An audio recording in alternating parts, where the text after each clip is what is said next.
তুমি ইমানদারির বড়াই করো, নেই তোমার ইমান। তুমি কেমন মুসলমান, তুমি কেমন মুসলমান।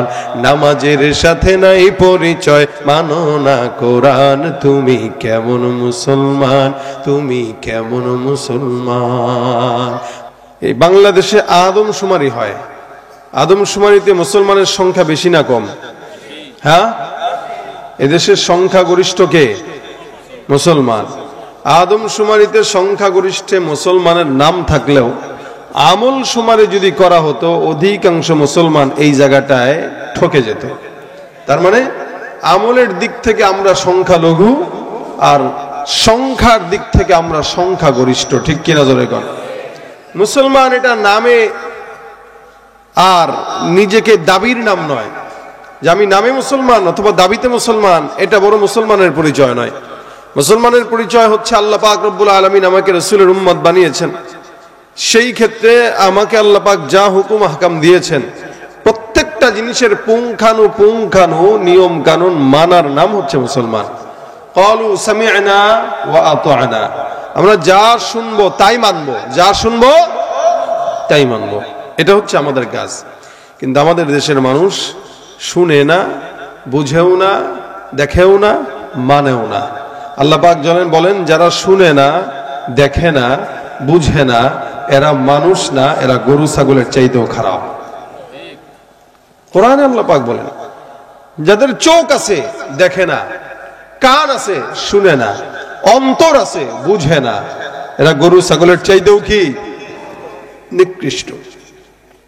অথচ রাসূল সাল্লাল্লাহু আলাইহি ওয়াসাল্লাম বলেন তোমাদের দাম কতটুকু দেখো, গোটা দুনিয়াতে যত উম্মত আছে সব নবীর উম্মতরা পিছে পিছে দাঁড়ায় থাকবে, তোমরা আগে আগে জান্নাতে ঢুকবা। আমরা আগে যাব, আগে যাবে কারা? আমরা। রাসূল আমাদেরকে আখেরি নবীর উম্মত হিসেবে আমাদের ব্যাপারে রাসূল সাল্লাল্লাহু আলাইহি ওয়াসাল্লাম বলছেন সব নবীর উম্মতদের আগে যাব আমরা জান্নাতে। এটা তো আমাদের জন্য সৌভাগ্যের, কিন্তু আমরা আমাদের নিজেদেরকে না চিনার কারণে আমাদের আমলের হালত দুর্বল, আমাদের ইমানের হালত দুর্বল। আল্লাহ পাক রব্বুল আলামিন সব নবীদের ভিতর থেকে বাছাই করে যাচাই করে একদম মুহাম্মদুর রাসূলুল্লাহ সাল্লাল্লাহু আলাইহি ওয়াসাল্লামকে সর্বশেষ হিসেবে পাঠিয়েছেন। এত মর্যাদা, এত সম্মান দুনিয়াতে অন্য কোন নবীকে আল্লাহ পাক দেন নাই। মর্যাদা দিতে যে আল্লাহ পাক কোরআনে আদম থেকে নিয়ে ঈসা পর্যন্ত যত নবীর নাম যেখানে প্রয়োজন মোতাবেক বর্ণনা করা দরকার করেছেন, কারো নাম আল্লাহ পাক রব্বুল আলামিন নবী বলে সম্বোধন করেন নাই, শুধু নাম উল্লেখ করেছেন। যেমন আল্লাহ পাক রব্বুল আলামিন মুহাম্মদুর রাসূলুল্লাহ সাল্লাল্লাহু আলাইহি ওয়াসাল্লামের নাম উল্লেখ করেছেন, আদমের নামও উল্লেখ করেছেন। কিন্তু আদমকে আল্লাহ পাক রব্বুল আলামিন নাম ধরে উল্লেখ করেছেন, কিন্তু কোরআনে ফাতিহা থেকে নিয়ে নাস পর্যন্ত একটা জায়গাতেও আপনার আমার নবীকে আল্লাহ পাক শুধুমাত্র মুহাম্মদ বলে উল্লেখ করেন নাই। কি সুবহানাল্লাহ! আগামীকাল মানে কথাটা কি বুঝতে পারছেন যে এটা দামি নাকি কম দামি? দামি কথা। দামি কথা শুনলে সুবহানাল্লাহ বলা এটা কি ইসলামের আদব না? এই জন্য যখন যেখানে যে আদবটা ওখানে দিয়েন। এটা মুজাকারা, আমিও বলবো আপনারাও বলবেন। আমি একা বকবক করবো, আপনারা উঠে চলে যাবেন, শুনে যাবেন, মনে থাকবে না। আর যদি মুজাকারা করেন তাহলে শোনার দ্বারা, মুজাকারার দ্বারা কিছুটা মনে থাকবে ইনশাআল্লাহ। আল্লাহ পাক আমাদেরকে আমল করার তৌফিক দান করুন। কি কোনো ভয় আছে? আবার কেউ বাধা টাধা দিবে? বাধা দেওয়ার কেউ আছে নাকি এখানে? আগে ছিল, এখন নাই। তবে এখনো অনেকে অনেক জায়গায় বাধাগ্রস্ত হচ্ছে, এটা মাথায় রাখতে হবে। যারা 15 বছর ক্ষমতায় থাকার পরেও মাত্র 40 মিনিটের মাথায় আল্লাহ পাক তাদেরকে পতন দিতে পেরেছে, ভবিষ্যতেও যদি কেউ তাদের ভূমিকায় আবার নিজেদেরকে পদার্পণ করে 20 মিনিট লাগবে না, তাদেরকেও আল্লাহ পাক ওপারে পারে জমায় দিবে। কথা ঠিক না? প্রত্যেকটা জালেমের বিচার আল্লাহ পাক করে কি করে না? এই জন্য ভাই দুনিয়াতে কাউকে ভয় করে পরোয়া করে চলার কোনো সুযোগ নাই। যে আল্লাহ পাক রব্বুল আলামিন 15 বছরের লাগাতার সরকারকে বিদায় করতে পারে, ওই আল্লাহ আপনাকে আমাকেও পারবে। সুতরাং দুনিয়ার কোন নেতার কথা শুনে, কোন নেতার পিছনে ঘুরে আর আমাদের করার ইচ্ছা নাই, কাজও নাই। যতদিন হায়াত বাঁচবে, হায়াত থাকবে, আল্লাহ পাকের গোলামি চলবে। কার গোলামি চলবে? জবান খুলে লিল্লাহে তাকবীর। লড়াইয়ের ওই ময়দানেতে যেতে তোমাকে হবে, প্রয়োজনে সব রক্তটুকু জমিনেই ঢেলে দেবে। লড়াইয়ের ওই ময়দানেতে যেতে তোমাকে হবে, প্রয়োজনে সব রক্তটুকু জমিনেই ঢেলে দেবে। তবুও তোমায় লড়তেই হবে, মানিবে না পরাজয়। তবুও তোমায় লড়তেই হবে, মানিবে না পরাজয়। বিপ্লব মানে জীবন দেয়া, বসে থাকা নয়। সে কোনো দিন আসবে না রে, করো যদি ভয়। বিপ্লব মানে জীবন দেয়া, বসে থাকা নয়। সে কোনো দিন আসবে না রে, করো যদি ভয়। আসবে বিজয় রক্ত আর জীবনের বিনিময়। আসবে বিজয় রক্ত আর জীবনের বিনিময়। বিপ্লব মানে জীবন দেয়া, বসে থাকা নয়। সে কোনো দিন আসবে না রে, করো যদি ভয়। ঠিক কিনা? ভয় পাবো কাকে? আল্লাহ পাকের ভয় দিলে ঢুকায় দেখ, বলেন আমিন। ওই যে বলছিলাম, নবী করিমকে সম্মান দিয়ে আল্লাহ পাক কোন জায়গায় রাসূলের শুধু নাম উল্লেখ করেন নাই, কিন্তু আদমকে নাম ধরে ডেকেছেন, নূহকে নাম ধরে ডেকেছেন, ঈসাকে নাম ধরে উল্লেখ করেছেন, মূসাকে নাম ধরে উল্লেখ করেছেন। প্রত্যেকটা নবীদেরকে, যাদের নাম আল্লাহ পাক কোরআনে আনছেন, এদেরকে নাম ধরে বর্ণনা করছেন। কিন্তু সূরা ফাতিহা থেকে নিয়ে নাস পর্যন্ত এক জায়গাতেও শুধুমাত্র মুহাম্মদ আল্লাহ পাক কোথাও উল্লেখ করেন নাই। সুবহানাল্লাহ। সম্মান বেশি না কম? এই কারণে আল্লাহ পাক বলেন, ইয়া আদম উসকুন আনতা ওয়া যাওজুকাল জান্নাহ। আদমকে আল্লাহ পাক রব্বুল আলামিন নাম ধরে বলেছেন ইয়া আদম। আল্লাহ পাক বলেন হে বনি আদম। অন্য আয়াতের মধ্যে আল্লাহ পাক রব্বুল আলামিন বলেন ইয়া মূসা লা তাখাফ। মূসা পয়গম্বরকে আল্লাহ পাক নাম ধরে উল্লেখ করলেন। আমার আল্লাহ পাক রব্বুল আলামিন অন্য পয়গম্বরকে ডাকলেন ইয়া ইয়াহইয়া খুযিল কিতাবা বিকুওয়া। ইয়াহইয়া পয়গম্বরকে আল্লাহ পাক রব্বুল আলামিন এই জায়গায় নাম ধরে উল্লেখ করেছেন। আর এক আয়াতে আল্লাহ পাক রব্বুল আলামিন বলেন ইয়া নূহু হুবিতু বিসালামিন মিন্না ওয়া বারাকাতিন আলাইহি। এখানে নূহ পয়গম্বরকে আল্লাহ পাক রব্বুল আলামিন নাম ধরে উল্লেখ করলেন। আল্লাহ পাক বলেন ওয়া ইব্রাহিম ওয়া ইসমাঈল ওয়া যালকিফল। ইব্রাহিম নবী, ইসমাঈল নবী, যুলকিফল আল্লাহ পাক নাম ধরে বললেন। ইয়াকুব পয়গম্বরকেও নাম ধরে ডেকেছেন, ইউনুস পয়গম্বরকেও নাম ধরে ডেকেছেন। আল্লাহ পাক ইসমাঈল পয়গম্বরকেও নাম ধরে ডেকেছেন, ইব্রাহিম পয়গম্বরকেও নাম ধরে ডেকেছেন, জাকারিয়া পয়গম্বরকেও নাম ধরে ডেকেছেন, আদম পয়গম্বরকেও নাম ধরে ডেকেছেন।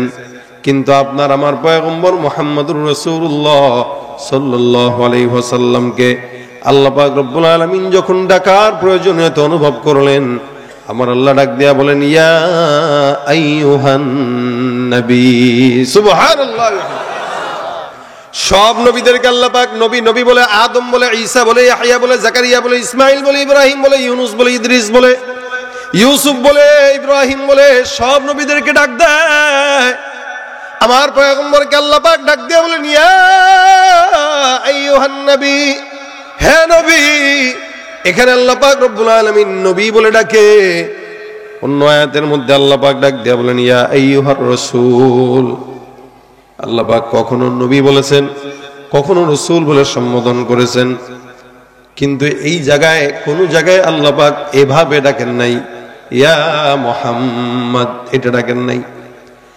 কারণ আল্লাহ পাক বলেন সব নবী আলাদা, মুহাম্মদ আলাদা।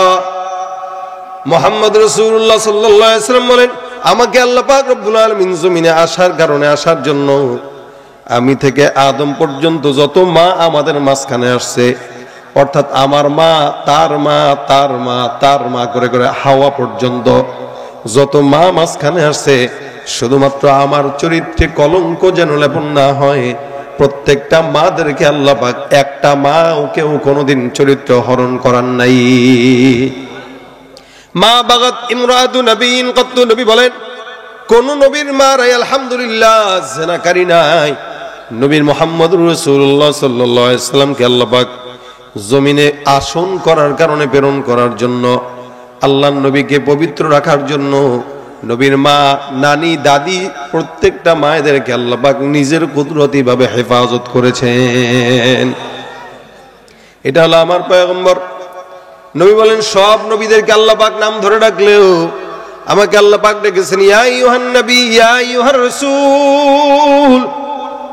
আমার আল্লাহ পাক কখনো কখনো পয়গম্বর শোয়া চাদর মুড়ি দিয়া শীতের মধ্যে আল্লাহ পাক রব্বুল আলামিন রাসূলের দিকে তাকায় ডাক দিয়া বলেন ইয়া আইয়ুহাল মুজাম্মিল, হে চাদরওয়ালা।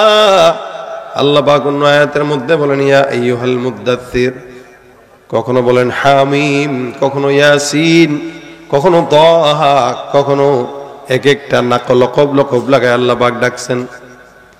যদিও আল্লাহ পাক রব্বুল আলামিন মুহাম্মদ নাম উল্লেখ করেছেন, মুহাম্মদের পাশে আবার লকবটাও লাগায় দেন, শুধু মুহাম্মদ বলে ডাকেন নাই। আল্লাহ পাক অন্য আয়াতের মধ্যে বলেন ওয়ামা মুহাম্মাদুন ইল্লা রাসূল, মুহাম্মদ তো নয় তবে তিনি হলেন আল্লাহর রাসূল। সুবহানাল্লাহ। এখানে যদিও মুহাম্মদ উল্লেখ করলেন তবে রাসূলটা লাগায় দিলেন, তার মানে মুহাম্মদ না, সে কে? রাসূল। কে? রাসূল, মুহাম্মদ না, রাসূল। অন্য আয়াতে আল্লাহ বলেন মুহাম্মাদুর রাসূলুল্লাহ, মুহাম্মদ আল্লাহর রাসূল। আরেক জায়গায় বলেন লাকাদ কানা লাকুম ফি রাসূলিল্লাহি উসওয়াতুন হাসানা। এখানে আল্লাহ পাক বলেন তোমাদের জন্য রাসূলের ভিতরে উসওয়া হাসানা আছে। আরেক জায়গায় বলেন লাকাদ জাআকুম রাসূলুম মিন আনফুসিকুম। এখানে আল্লাহ বলেন রাসূল। সব জায়গাতেই আল্লাহ পাক নবী অথবা রাসূল সম্বোধন করলেন।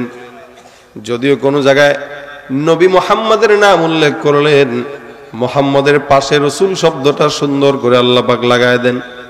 আরেক আয়াতে আল্লাহ পাক বলেন মা কানা মুহাম্মাদুন আবা আহাদিম মির রিজালিকুম ওয়ালাকিন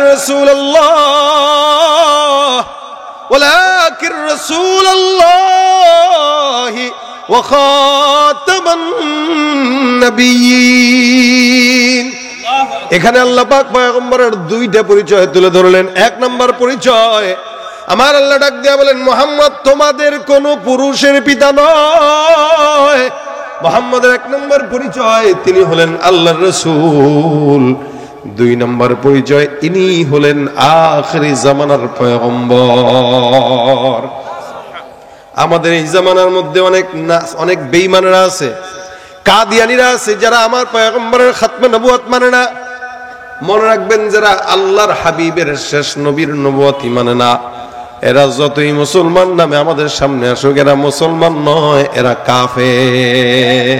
ঠিক কিনা জোরে কর।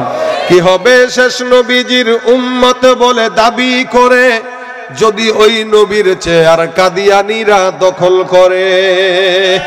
কি হবে শেষ নবীজির উম্মত বলে দাবি করে যদি ওই নবীর চেয়ার কাদিয়ানীরা দখল করে?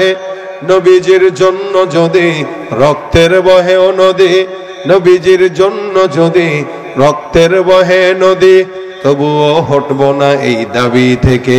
কি হবে বেঁচে থেকে অযথা বিদ্যা শিখে যদি না গড়তে পারি শোষণবিহীন সমাজটাকে? ঠিক কিনা? নবীর শেষ নবী এ ব্যাপারে কোনো সন্দেহ আছে? যারা মানে না তারা কি? তারা কি? আমার আল্লাহ পাক রব্বুল আলামিন কত মর্যাদা দিবেন, যার কারণে পয়গম্বরকে এক জায়গায় মুহাম্মদ বলে উল্লেখ করেন নাই, যত জায়গায় মুহাম্মদ তত জায়গায় রাসূল। শুধু তাই না, আল্লাহ পাক গোটা উম্মতকে জানায় দেয়, হে উম্মত, তোমরা যারা ঈমানদাররা আছো, পয়গম্বরের উম্মতরা আছো, মনে রাখবা ইয়া আইয়ুহাল্লাযীনা আমানু লা তাজআলু দুআ আর-রাসূল বাইনাকুম কাদুআই বা'দিকুম বা'দা। এ মুমিনের দল, তোমরা যেরকম একজন আরেকজনকে ভাই ভাই বলে ডাক দাও, একজন আরেকজনকে নাম ধরে ধরে ডাক দাও, আমি তোমাদেরকে নিষেধ করলাম খবরদার মুহাম্মদুর রাসূলুল্লাহ সাল্লাল্লাহু আলাইহি সাল্লামকে তোমরা একে অপরের মতো করে নাম ধরে ডাকবা না। যখন ডাকা লাগে ইয়া রাসূলুল্লাহ বলে ডাকবা সুবহানাল্লাহ। এবং নবীজির সামনে যখন তোমরা থাকো তখন গলার আওয়াজ উঁচু করে কথা বলা যাবে। খবরদার লা তারফাউ আসওয়াতাকুম। আরেক আয়াতে আল্লাহ পাক ডাক দিয়া বলেন ইয়া আইয়ুহাল্লাযীনা আমানু লা তারফাউ আসওয়াতাকুম ফাওকা সাওতিন নবী। হে মুমিনের দল, নবীর সামনে যখন থাকবা খবরদার জবান উঁচা করে কথা বলবা না, গলা উঁচা করে কথা বলবা না। নবী যখন কথা বলবে নবীর কথা চুপচাপ করে শুনবা, মনোযোগের সঙ্গে শুনবা। নবীর কথার উপরে কোনো কথা বলা যাবে না। রাসূল সাল্লাল্লাহু আলাইহি ওয়াসাল্লাম আল্লাহর নবীর সামনে একদম ভদ্রতার সঙ্গে আদবের সঙ্গে বসবা। এতটা সম্মান, এত না মর্যাদা আল্লাহ পাক রব্বুল আলামিন আপনার আমার পয়গম্বরকে দিয়েছেন। আদম থেকে ঈসা পর্যন্ত আর কোন নবীকে আল্লাহ পাক এত মর্যাদা দেন নাই। সুবহানাল্লাহ। আমরা ওই নবীর উম্মত হওয়ার পর আমরা নিজেদের মর্যাদা নিজেরা বুঝি না, যার কারণেই তো অধিকাংশ যুবকরা এই রাসূলের সুন্নত, এই দাড়িটা ওয়াজিব আমলটা রাখতে পারে না। অধিকাংশ উম্মত দাবি করে, কিন্তু নবীর যে সুন্নতের লেবাস, নবীর যে সুন্নতের পোশাক, এটা উঠাইতে পারে না। কেমনে পারবে? দাবিদার তো খালি মুখে। আল্লাহ পাক রব্বুল আলামিন এই কারণে বলেন, হে উম্মত, দেখেন কোন নবীর বেলায় আল্লাহ পাক রব্বুল আলামিন এরকম আয়াত নাযিল করেন নাই। আমার আল্লাহ পাক রব্বুল আলামিন নামাজ লাগে না, রোজা লাগে না, হজ লাগে না, যাকাত লাগে না, কারণ আল্লাহ কার ইবাদত করবে? আমরাই তো তার ইবাদত করি। কিন্তু আল্লাহ পাক রব্বুল আলামিন একটা আমল নিজে করেন। আল্লাহ বলেন, ইন্নাল্লাহা ওয়া মালাইকাতাহু ইউসাল্লুনা আলান নবী, নিশ্চয়ই আল্লাহ আর আল্লাহর সব ফেরেশতা ওই পয়গম্বরের উপরে রহমত বর্ষণ করে। সুবহানাল্লাহ। আল্লাহ পাক নিজে রহমত বর্ষণ করেন, নিজে দুরুদ পৌঁছায়, নিজে আল্লাহ পাক পয়গম্বরের রওজার ভিতরে রহমতের বাণী পৌঁছায়। এটা অন্য কোন নবীর ব্যাপারে আল্লাহ পাক বলেন নাই। এজন্য আল্লাহ তোমাদেরকেও আদেশ দিলেন, আমাদেরকেও আদেশ দিলেন, ইয়া আইয়ুহাল্লাযীনা আমানু, হে মুমিনেরা, সাল্লু আলাইহি ওয়া সাল্লিমু তাসলিমা, তোমরাও ওই নবীর উপরে দুরুদের আমল পেশ করো। সুবহানাল্লাহ। এইজন্য নবী করিম সাল্লাল্লাহু আলাইহি ওয়াসাল্লাম বলেন, কেউ যদি আমার সঙ্গে জান্নাতে থাকতে চায়, আমি তো জান্নাতুল ফিরদাউসের সবচেয়ে আলা মাকামে থাকবো। কোন উম্মত যদি আমার সঙ্গে জান্নাতে থাকতে চায়, আমরা তো থাকতে চাই ইনশাআল্লাহ। ইনশাআল্লাহ। আল্লাহ কবুল করুক, বলেন আমিন। নবী বলেন, আউলান নাসি বি ইয়াউমাল কিয়ামা, আউলান নাসি বি ইয়াউমাল কিয়ামাতি আকসারুহুম আলাইহি সালাহ। নবী করিম সাল্লাল্লাহু আলাইহি ওয়াসাল্লাম বলেন, কোন ইমানদার বান্দা যদি জান্নাতে আমি নবীর সঙ্গে থাকতে চায়, ওই ব্যক্তিটা যেন আমি নবীর উপরেই বেশি বেশি দুরূদের আমল করে। সুবহানাল্লাহ। কারণ এই আমলটা আমার আল্লাহ নিজেই করেন। ইন্নাল্লাহা ওয়া মালাইকাতাহু ইউসাল্লুনা আলান নবী, নিশ্চয়ই আল্লাহ, আল্লাহর ফেরেশতারা ওই পয়গম্বরের উপর রহমত বর্ষণ করে। আপনি আমি না করলেও কি আমার আল্লাহ নবীর জন্য একাই যথেষ্ট। দুনিয়াতে আপনি আমার পয়গম্বরের সুন্নত না মানলে আপনার ক্ষতি, মানলে আপনার লাভ। আমরা মনে করি রাসূলের সুন্নত মানলে না মানলে আর আমার কি আসে যায়, নবীর কি আসে যায়। ভাই মনে রাখবেন, এই দুনিয়াতে আল্লাহর নবীর সমস্ত গুরুত্বপূর্ণ যে বিষয়, প্রশংসা গাওয়া, রাসূলের ইতাআত করা, এগুলো আপনি আমি আর কতটুকুন করব? আল্লাহর নবী প্রশংসা গাওয়ার জন্য আমার আল্লাহ পাক রব্বুল আলামিন একা যথেষ্ট। শুধু আল্লাহ একা নয়, গোটা তামাম মাখলুকাত, আসমান জমিন সহ আমার পয়গম্বরের নামের দুরুদের আমল করে। সুবহানাল্লাহ। আসমানে যত ফেরেশতা আছে তারাও করে, জমিনের ফেরেশতারাও করে, সারা দুনিয়ার ফেরেশতারা করে। এখন আপনার কাছে মনে হবে ফেরেশতা মনে হয় 10,000, 10 কোটি অথবা 1 লক্ষ কোটি। না, না, কোটি কোটি ফেরেশতা আল্লাহ পাক রব্বুল আলামিন জমিনের মধ্যে বান্দার জন্য নিযুক্ত করে রেখেছেন, আসমানে রেখেছেন। রাসূল করিম সাল্লাল্লাহু আলাইহি ওয়াসাল্লাম বলেন, এত ফেরেশতা, এত ফেরেশতা, এই দুনিয়াতে একটা ঘর আছে যার নাম হলো বাইতুল্লাহ। আল্লাহর ওই ঘরটা দুনিয়ার মানুষরা তাওয়াফ করে, আমরা তাওয়াফ করি, আপনারা তাওয়াফ করেন। এই জায়গায় কোনো ধরা বাধা নিষেধ নাই।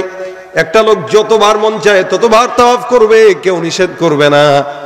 কিন্তু ওই বাইতুল্লাহ ঠিক বরাবর উঁচুতে একটা বাইতুল মামুর নামে একটা ঘর আছে।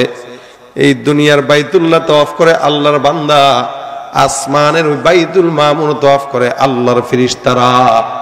একবার একটা দলের মধ্যে যখন তারা তাওয়াফ করে, এক দলের মধ্যে 70,000 ফেরেশতা তাওয়াফ করতে পারে। একটা দল একবার তাওয়াফ করার পর আর জিন্দেগিতে তাদের তাওয়াফ করার সুযোগ আসে না। তার মানে বুঝেন কত কোটি কোটি কোটি কোটি কোটি কোটি ফেরেশতা। এই সব ফেরেশতা রাসূল সাল্লাল্লাহু আলাইহি ওয়াসাল্লামের উপর দুরূদের আমল পৌঁছাইতে থাকে। এই জন্য আল্লাহ পাক ডাক দিয়া বলেন, ইয়া আইয়ুহাল্লাযীনা আমানু সাল্লু আলাইহি ওয়া সাল্লিমু তাসলিমা, হে মুমিন, তোমরাও রাসূলের উপর দুরূদ পড়ো, পেশ করো, সালাম পাঠাও, রহমত বর্ষণ করো। নবী করিম হাদিসের মধ্যে বর্ণনা করেন, মান সাল্লা আলাইহি সালাতান ওয়াহিদা সাল্লাল্লাহু আলাইহি আশারা, একবার যদি কোনো ঈমানদার নবীর উপরে দুরূদের আমল করে, আল্লাহর নবী ডাক দিয়া কয়, আমার আল্লাহ ওই বান্দার উপরে 10 বার রহমত নাজিল করেন। শুধু তাই না, অন্য হাদিসে আসছে, কেউ যদি একবার দুরূদের আমল করে, আল্লাহ পাক রব্বুল আলামিন তার উপরে 10টা গুনাহ মাফ করে দিবেন। কেউ যদি একবার দুরূদ পড়ে, আল্লাহ পাক তাকে 10 বার সম্মান বুলন্দ করে দিবেন। সুবহানাল্লাহ। আমলটা একদম ছোট্ট বড় কোনো আমল নয়, কিন্তু এই আমলটা করার দ্বারা উম্মতের সঙ্গে পয়গম্বরের তাল্লুক মজবুত হয়ে যায়। আমরা নিজেরা মুমিন দাবি করি, কিন্তু ইমানদার দাবি করি, ইমান নাই। আমরা নিজেরা সুন্নি দাবি করি, সুন্নত মানি না, দাড়ি রাখি না, নামাজও পড়ি না, টুপিও মাথায় দেই না, পাগড়িও রাখি না। যতই মুমিন দাবি করেন না কেন, আল্লাহর কাছে ইমানদারের খাতায় নাম যদি না থাকে, আপনি মুমিন নয়, মুনাফিক, বেঈমান, ঠিক কিনা? নবীর উম্মত দাবি করো, সুন্নাহ মানো না, নবীর অপমানে তোমার হৃদয় কাঁদে না, ঠিক কিনা? তুমি নবীর উম্মত দাবি করো, সুন্নাহ মানো না, নবীর অপমানে তোমার হৃদয় কাঁদে না। তুমি বিজাতীয় সংস্কৃতিতে সপেছো পরাণ, তুমি বিজাতীয় সংস্কৃতিতে সপেছো পরাণ। তুমি কেমন মুসলমান, তুমি কেমন মুসলমান? নামাজের সাথে নাই পরিচয়, মানো না কোরআন, নামাজের সাথে নাই পরিচয়, মানো না কোরআন। তুমি কেমন মুসলমান, তুমি কেমন মুসলমান?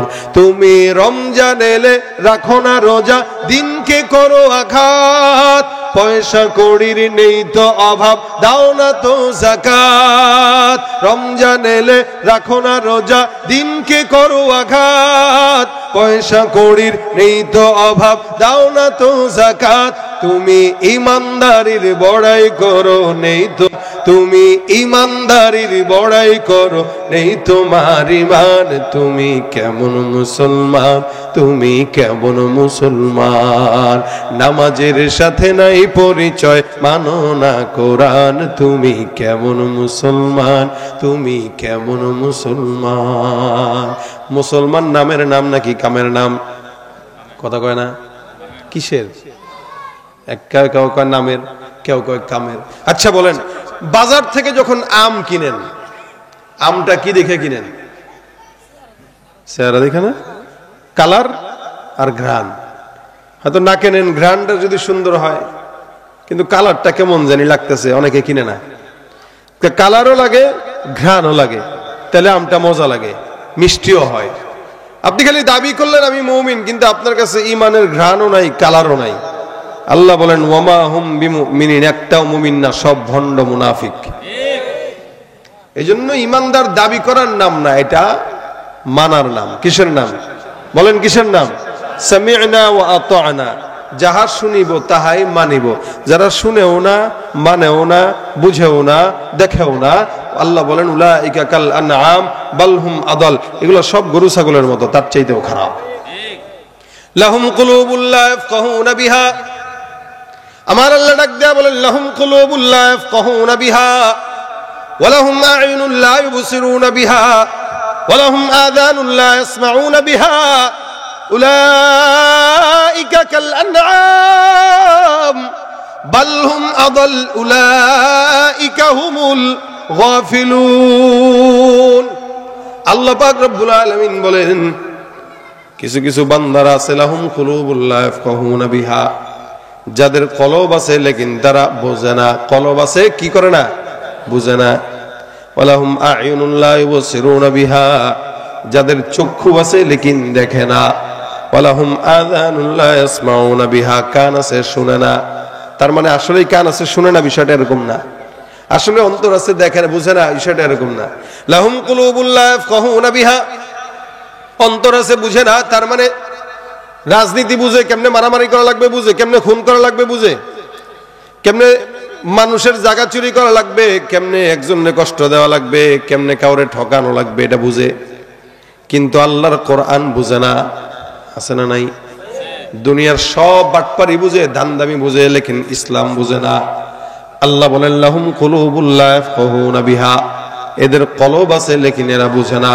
ওয়ালাহুম আ'য়ুনুল লা ইউবসিরুনা বিহা, এদের চক্ষু আছে লেকিন দেখে না। চক্ষু আছে দেখে না, তার মানে চোখ আছে আসলে দেখে না, বিষয়টা এমন নয়। চক্ষু দিয়ে আল্লাহর কোরআন দেখে না, কিন্তু ঠিকই চায়ের দোকানে বসে স্কুলের গেটের সামনে বেগানা নারীরা দেখে। আমাদের দেশের মুরব্বীরাও অনেক সময় স্কুলের সামনে বসে বসে দেখে গো। আসলে চোখ আছে, চোখ দিয়ে কোরআন দেখে পড়তে পারে না, কিন্তু নারী দেখে ঠিকই, হারাম দেখে ঠিকই, মুভি দেখে ঠিকই, নাটক দেখে ঠিকই। এমন কোনো কিছু নাই হারাম যেটার দিকে তার নজর নাই। আল্লাহ বলেন লাহুম আ'য়ুনুল লা ইউবসিরুনা বিহা, চক্ষু আছে লেকিন দেখে না, তার মানে আল্লাহর কোরআন দেখে না। ওয়ালাহুম আযানুল লা ইয়াসমাউনা বিহা, কান আছে শুনে না, আল্লাহর কালাম শুনে না, কিন্তু গানের আওয়াজ একটাও মিস যায় না, সব কানে ঢুকায়। আমার আল্লাহ ডাক দেয়া বলেন উলাইকা কাল আনাম, এগুলা সব গরু ছাগলের মতো, হায়াওয়ানের মতো, জানোয়ারের মতো। গরু ছাগলের চক্ষু আছে, কিন্তু ক্ষেতের মধ্যে হাঁটতে দিলে আইলে হাঁটবে না, সোজা হাঁটবে। ক্ষেত খামার নষ্ট করবে, ফসল নষ্ট করবে, চক্ষু আছে দেখলো কই? এর আসলে অন্তর আছে কিন্তু বোঝে না। বোধ শক্তি না থাকার কারণেই তো মানুষের আইল নষ্ট করে, ক্ষেত নষ্ট করে, ফসল নষ্ট করে। ওয়ালাহুম আযানুল লা ইয়াসমাউনা বিহা, কান আছে শুনে না। আপনি গরুরে ছাগলরে যতই কানের সামনে নিয়ে বুঝান দোস্ত রে, ভাইরে, আর দয়া করে পাশের বাড়ির ক্ষেতের কোনো ফসল খাইস না, দেখবেন আপনার কথার থোড়াই কেয়ার করবে, কান তো আছে কিন্তু শুনে না। আল্লাহ বলেন এই টাইপের কিছু মানুষ আছে যাদের কানও আছে শুনেও না, চক্ষু আছে দেখেও না, অন্তর আছে বুঝেও না। আমার আল্লাহ বলেন সব হলো হায়াওয়ান, জানোয়ারের মতো, ঠিক কিনা? ভাইরা আমার খুব বুঝেন, একটা মানুষকে আল্লাহ পাক এত সম্মানিত বানানোর পর কেন আবার তাকে হায়াওয়ানের মতো বললেন, জানোয়ারের মতো বললেন? খুব বুঝবেন ভাইরা আমার। এই যে বলেন মুসলমান, আমাদের উপরে রাসূলের সুন্নত আদায় করা দরকার আছে না নাই? নামাজ ফরজ আমাদের উপরে নাকি কুকুরের উপরে? আমাদের উপরে। আমাদের উপরে নামাজ ফরজ, রোজা ফরজ, হজ ফরজ, যাকাত ফরজ, এগুলো সব রব্বুল আলামিন আমাদের উপরে ফরজ করলেন, কিন্তু আমরা এগুলো পালন করি না। আরে তুমি মুসলমান, তোমার উপরে নামাজ ফরজ, তুমি রোজা নামাজ পড়ো না। তুমি মুসলমান, তোমার উপরে রোজা ফরজ, তুমি রোজা রাখো না। গরু ছাগল রোজা রাখে না, গরু ছাগল নামাজ পড়ে না, কুকুর বিলাই নামাজ পড়ে না। আল্লাহ কয় কুকুরও নামাজ পড়ে না, তুমি মুসলমান, তুমিও নামাজ পড়ো না। কুকুরও যাকাত দেয় না, তুমি মুসলমান, তুমিও যাকাত দেয় না। তার মানে তোমার মধ্যে, কুকুরের মধ্যে, হায়াওয়ানের মধ্যে কোনো পার্থক্য নাই। আবার আল্লাহ পাক রব্বুল আলামিন পরবর্তীতে বলেন বালহুম আদাল, এগুলা কুকুরের চাইতেও খারাপ। একটা বান্দা কুকুরের চেয়ে খারাপ কেমনে হয়? বলেন তো, এলাকার মধ্যে চান্দাবাজ আছে না নাই? কথা কয় না? আচ্ছা 15 বছর ছিল, এখন নাই? হ্যাঁ, ওরে বাপরে বাপ, এখন যারা আছে এরা আরো মারাত্মক। আমি কাউরে দোষারোপ করব আর কাউরে ভালো বানাবো বিষয়টা এমন না। আমি এজন্যই বলি সবসময়, ইসলাম ছাড়া যত দল আসবে, যত দল যাবে, সবগুলা একই পাখির দুই ডানা। একই পাখির দুই ডানা। যারা গেছে এরাও চোর, যেগুলো আসবে এগুলোও চোর। আপনারা ঠিক কইলেও ঠিক, না কইলেও ঠিক। মনে করতেছেন হুজুর ভয়টা লাগে না? আরে ভাই, যেগুলো ক্ষমতায় ছিল, ক্ষমতায় থাকাকালীন এগুলো চোর বলছি, ভয় লাগে না। এখন যারা ক্ষমতা নেয় এদেরকে বলতে সমস্যা কি? আমার কথা হলো, যারা ইসলামের বিরুদ্ধে, যারা হকের বিরুদ্ধে, যারা মানবতার বিরুদ্ধে, আমরা সবাই তাদের বিরুদ্ধে। কথা ঠিক না? এই বাংলার জমিন থেকে একজনকে বিদায় করবেন, আরেক দল আসবে, যারা আসবে, যারা যাবে, সব এক। শরিয়ত ছাড়া, খেলাফত ছাড়া, ইসলামী আইন ছাড়া শান্তি বাংলার জমিনে কোনোদিন আসতে পারে না। কোথায় শান্তি খুঁজেন? কোন দলে শান্তি নাই কোরআন ছাড়া। আপনি এখানে খুঁজেন, ওখানে খুঁজেন, পশ্চিম কালেও শান্তি আসবে না। এই জন্য ভাইরা আমার, এলাকার মধ্যে চুরি, রাহাজানি, সন্ত্রাসী, ডাকাতি, হত্যা সব কিছু গরু ছাগল করে না, মানুষ করে। কোনদিন তো কোন গরু ছাগলকে দেখেন নাই খুন খারাপি করছে কে বলে? মানুষ। আল্লাহ বলেন যে চাঁদাবাজ এটা কুকুর করে না, শুয়োর করে না, হায়াওয়ান করে না, জানোয়ার করে না। এই চাঁদাবাজির মতো একটা খারাপ কাজ তুই মানুষ হওয়ার পরে করলি, তার মানে তোর মধ্যে, কুকুরের মধ্যে পার্থক্য নাই, কিন্তু তুই কুকুরের চাইতেও খারাপ। চেহারাটা দেখতে ভালো, পোশাকটাও চমৎকার, অন্তরে তার কালি ভরা, কাজটা বড় কদাকার। চেহারাটা দেখতে ভালো, পোশাকটাও চমৎকার, অন্তরে তার কালি ভরা, কাজটা বড় কদাকার। এই মানুষের ভিড়ে আজ আসল মানুষ নাই রে নাই, এই মানুষের ভিড়ে আজ আসল মানুষ নাই রে নাই।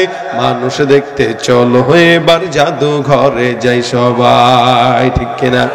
রাস্তাঘাটে যায় না চলা এই মানুষের ভিড়ে, ওই ভিড়ের মাঝেও আবার কেহ অন্যের পকেট মারে।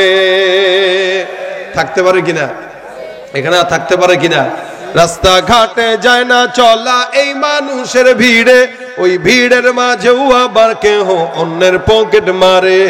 তাকেও যদি মানুষ বলো আমার বলার কিছুই নাই, তাকেও যদি মানুষ বলো আমার বলার কিছুই নাই। মানুষ দেখতে চলো এবার জাদু ঘরে যাই সবাই। হায় রে সাধের দুনিয়ায় মানুষ পাওয়া বড় দায়, মানুষ দেখতে চলো এবার জাদু ঘরে যাই সবাই, ঠিক কিনা? তার মানে সব মানুষ দেখা গেলেও আসলেই মানুষ না। কিছু কিছু মানুষ হায়াওয়ান জানোয়ারের চাইতেই খারাপ। ভাইরা আমার খুব বুঝবেন, এই কারণে আল্লাহ পাক রব্বুল আলামিন বলেন, ইনসান তুমি যদি দামি হও, দামি হতে চাও, পয়গম্বরকে মানো, পয়গম্বরের পিছনে ছুটো। আমি আল্লাহ যেই নবীর পাগল, গোটা আসমান জমিন যেই নবীর পাগল, ওই নবী বলেন তুমি আমার সঙ্গে জান্নাতে যদি থাকতে চাও, আওলান নাসি বিয়াউমাল কিয়ামাতি আকসারুহুম আলাইয়া সালাহ, যেই ব্যক্তি যত বেশি নবীর উপরে দুরূদের আমল করবে, ওই ব্যক্তি তত আগে রাসূলের সঙ্গে জান্নাতে যাবে। সুবহানাল্লাহ। নবী বলেন আমার পাশের ঘরে যদি কেউ থাকতে চায়, যে আমি বসা আমার পাশের ঘরে, আমার সামনের ঘরে, আমার পিছনের ঘরে, আমার ডান বায়ের ঘরে যে কেউ থাকতে যাবে, ওই ব্যক্তি যদি বেশি দুরূদ পড়ে তা আমার পাশের ঘরে থাকতে পারবে। সুবহানাল্লাহ। আল্লাহ পাক রব্বুল আলামিন নিজেই তো পড়েন। হযরত শিবলি রাহমাতুল্লাহ আলাইহি অনেক বড় একজন বুজুর্গ ছিলেন। উনি বর্ণনা করেন, আমি একবার হজের সফরের মধ্যে গেলাম। হজের সফরে হজ যখন করতেছি, তা কাবা যখন তাওয়াফ করি, কাবা তাওয়াফ করা অবস্থায় এমন একটা যুবককে আমি দেখেছি, যেই যুবকটা আল্লাহর ঘর তাওয়াফ করা অবস্থায় কোন দোয়া পাঠ করে না, শুধুমাত্র একটা দোয়া পাঠ করে, সেটা আমার পয়গম্বরের নামের দুরূদ। আল্লাহর ঘর তাওয়াফ করে আর বলে সাল্লাল্লাহু আলাইহি ওয়াসাল্লাম, সাল্লাল্লাহু আলাইহি ওয়াসাল্লাম। আমি চিন্তা করলাম কি ব্যাপার, মানুষ যখন তাওয়াফ করতে আসে, আল্লাহর ঘর তাওয়াফ করে, আর এখানে নানান রকমের দুরূদ পড়ে, দোয়া পড়ে, আল্লাহর কাছে চায়, কিন্তু এই যুবকটা কোনো দোয়া দুরূদ নাই, কেবলমাত্র পয়গম্বরের নামের দুরূদ পড়ে। তাওয়াফ করার পর আমি আমার যুবককে জিজ্ঞাসা করলাম, এই যুবক ভাই কোন জায়গা থেকে আসছো? বলে আমি বাগদাদ শহর থেকে হজ করার জন্য আসছি। তোমাকে আমি বাইতুল্লাহ তাওয়াফরত অবস্থায় অন্য কোনো দোয়া পড়তে দেখি নাই, তুমি বারবার কেবল পয়গম্বরের শানের দুরূদের দোয়া করলা। ব্যাপারটা বুঝলাম না, তুমি বারবার আল্লাহর ঘর তাওয়াফ করার কেন দুরূদ পড়ো? এছাড়া কি অন্য কোনো দোয়া দুরূদ তুমি পারো না? খুব বুঝবেন। যুবকটা ডাক দেয়া বলে, ও মুরব্বি, এ হুজুর আমি আপনাকে চিনি না, তবে আমি আমার জীবন ঘনিষ্ঠ ঘটনা শোনাই। বাগদাদ শহর থেকে আমি হজ করার জন্য রওনা হয়ে গেছিলাম। হজের মাঝখানে, আসার মাঝখানে সফরের পথে আমার বাবা হঠাৎ করে অসুস্থ হয়ে গেল। আমার বাবার সেবার জন্য একটা জায়গায় আমি অবস্থান করলাম। একদিন, 2 দিন, 3 দিন, হঠাৎ করে আমার বাবা মুমূর্ষ অবস্থায় জমিন থেকে বিদায় হয়ে গেল। আমার বাবা সুস্থ সবল সুঠাম দেহের সুন্দর একজন টকবকে মানুষ ছিলেন। আমার বাবার ইন্তেকালের পর আমি তার চেহারার দিকে তাকায় দেখলাম, আমার বাবার চেহারাটা কুৎসিত কালো হয়ে গেছে। এমন কালো চেহারা আমি আমার জিন্দেগিতে কোনোদিন দেখি নাই। আমি ভয় পেয়ে গেলাম, কি ব্যাপার, আমার বাবার চেহারা কালো হলো কেন? না জানি এমন কোন গুনাহ আছে আমার বাবার জিন্দেগিতে, যে গুনার কারণে আমার বাবার চেহারা কালো হয়ে গেছে। আমি ভয় পেয়ে গেলাম। চিন্তা করলাম 2-4 জনকে ডেকে সুন্দর করে জানাজার নামাজটা পড়ায় লাশটা দাফন দিয়ে দিতে পারলেই বাঁচা যায়। কিন্তু আল্লাহর কসম, এলাকার যত মানুষকে ডাকলাম, একটা মানুষ আমার বাবার জানাজা পড়ার জন্য আসতে রাজি হলো না তার চেহারা দেখার পর। আমি পেরেশান হয়ে গেলাম। রাত্রে আমার বাবাকে আমি লাশটার সামনে নিয়ে বসা, আমি আমার বাবার টেনশনে রাত্রিবেলা বাবার কিনারায় ঘুমায় গেলাম। ঘুমের মধ্যে স্বপ্ন দেখলাম চমৎকার একজন টকবকে যুবক। যুবকটা আমার স্বপ্নের ভিতরে আমার ঘরে ঢুকলো।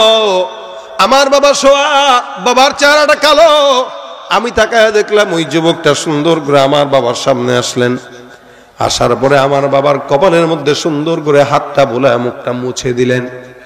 আমি তাকায় দেখি স্বপ্নের ভিতরে আমার বাবার চেহারা নূরে নূরান্বিত আলোকময় হয়ে গেছে।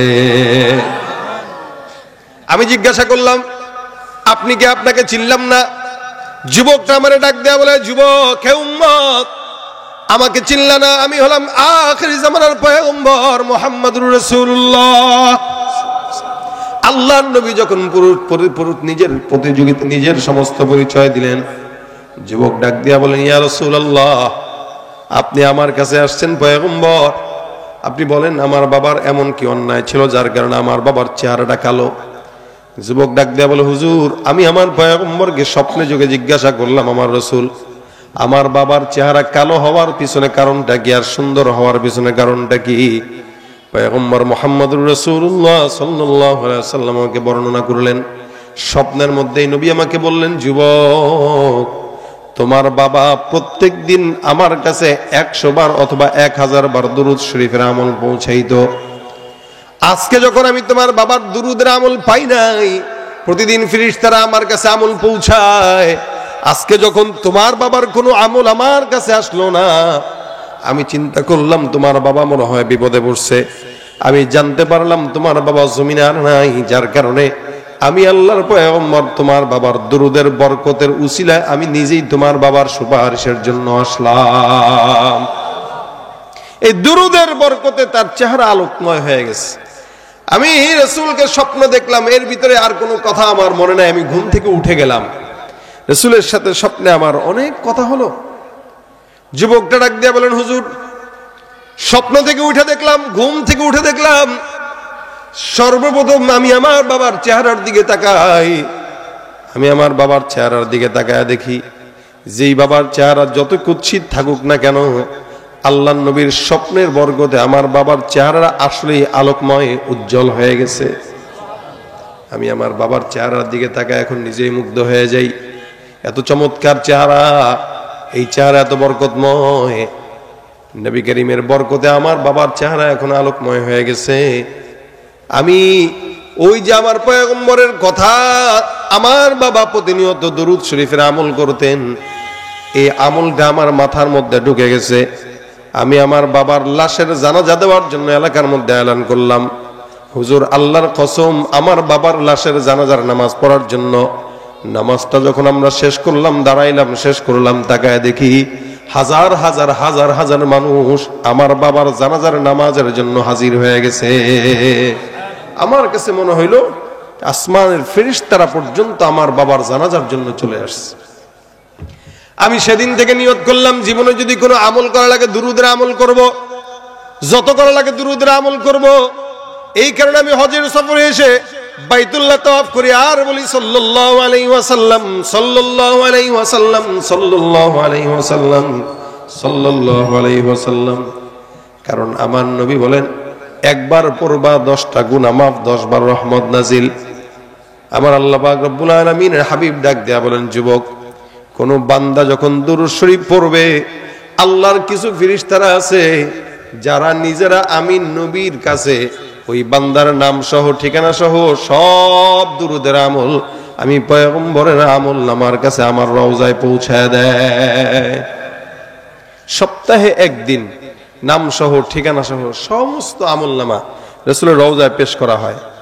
মনে করেন জোকা থেকে আব্দুল্লাহর ছেলে আব্দুর রহমান, রাসূল আপনার নামে 10 বার দুরূদ পাঠাইছে, এটা রাসূলের কাছে পৌঁছায়।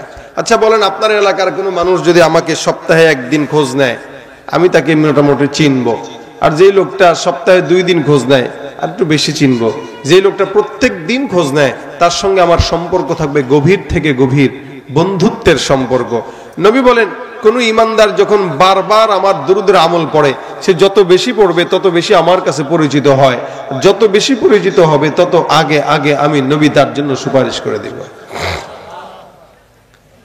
বিশাল বড় বড় লম্বা দুরূদ আছে, দুরুদগুলো যদি পড়তে কষ্ট হয়, ছোট্ট দুরুদ রাসূল করিম সাল্লাল্লাহু আলাইহি ওয়াসাল্লাম শিখায় দিলেন। সাল্লাল্লাহু আলাইহি ওয়াসাল্লাম, সাল্লাল্লাহু আলাইহি ওয়াসাল্লাম, সাল্লাল্লাহু আলাইহি ওয়াসাল্লাম পড়ে না কেন? সাল্লাল্লাহু আলাইহি ওয়াসাল্লাম, সাল্লাল্লাহু আলাইহি ওয়াসাল্লাম, সাল্লাল্লাহু আলাইহি ওয়াসাল্লাম। জিন্দেগিতে বরকত পান না, ব্যবসায় বরকত পান না, হায়াতে বরকত পান না, আপনি আপনার জীবনে প্রত্যেকটা মুহূর্ত যদি রাসূলের দুরূদ পড়তে পারেন, ইনশাআল্লাহ বরকত দেনেওয়ালাকে। এ ভাইরা আমার, আপনি আমি না পড়লেও সমস্যা নাই, কারণ আমার আল্লাহ পাক নিজে পড়েন, আসমানের ফেরেশতারা পড়ে। আপনি আমি আমার পয়গম্বরের কতটুকু মান মর্যাদা সম্মান বর্ণনা করব? আমার আল্লাহ পাক রব্বুল আলামিন পয়গম্বরের সম্মান বর্ণনা করার জন্য একাই যথেষ্ট। এ মুসলমান, এই কারণে দুনিয়ার কোন মানুষ যদি আমার পয়গম্বরের নাম না নেয় তাতেও কোনো আপত্তি নাই, কারণ আমার নবীর প্রেমে পাগল স্বয়ং আমার আল্লাহ নিজেই। সুবহানাল্লাহ। মুহাম্মদ হামিদে হামদে খুদা বস, খুদা মদহে আফরি মুস্তফা বস, মোহাম্মদ আজ তুমি খাম খুদা রা, খুদায়া আজ তুহুব্বে মুস্তফা রা। আল্লাহ পাক রব্বুল আলামিন আমাদের সকলকে রাসূলের নামের দুরূদ পড়ার তৌফিক দান করুক। পড়বেন তো ইনশাআল্লাহ? এই দুরূদে মানুষের আমলনামায় বরকত হয়, সম্পদে বরকত হয়। যত বড় বিপদ আসুক না কেন, সব বিপদ থেকে আল্লাহ পাক বান্দাকে হেফাজত